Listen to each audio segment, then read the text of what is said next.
La société KLM SARL s'en va en guerre contre la dépendance alimentaire dans la province du Haut-Katanga. C'est vendredi 26 avril 2024, le président du conseil de l'administration, Ken Mukaz, a au cours d'une cérémonie marqué la fin de la saison culturelle au travers le lancement de la récolte de maïs au village Kapenda, situé dans la commune de Musoshi-Sodmiko, entre la frontière de la Zambie et la RDC. Ce champ de maïs de 8 hectares est situé à 20 km de Kasumbale Sadouane, un motif de satisfaction du numéro 1 de la société KLM. Nous avons fait ces champs et aujourd'hui nous sommes ici. Vous savez, comme vous le savez, la pluie cette année a été un peu compliquée. Ça, ce n'est que la volonté de Dieu. On ne peut pas vraiment forcer aussi.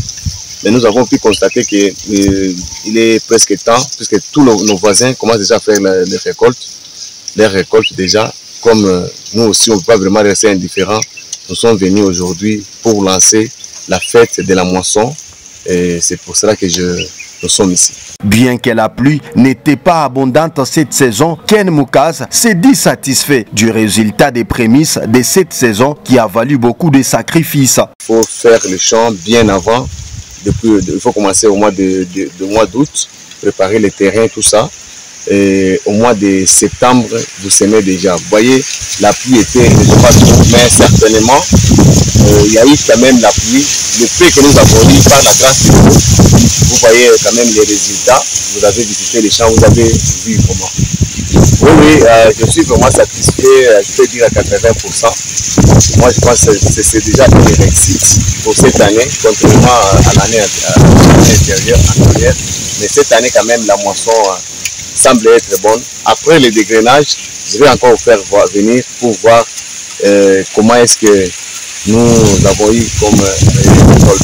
Ken Mukaz sollicite également une aide auprès des autorités pour l'encadrement dans cette activité qui entre dans le cadre de lutte contre la dépendance alimentaire.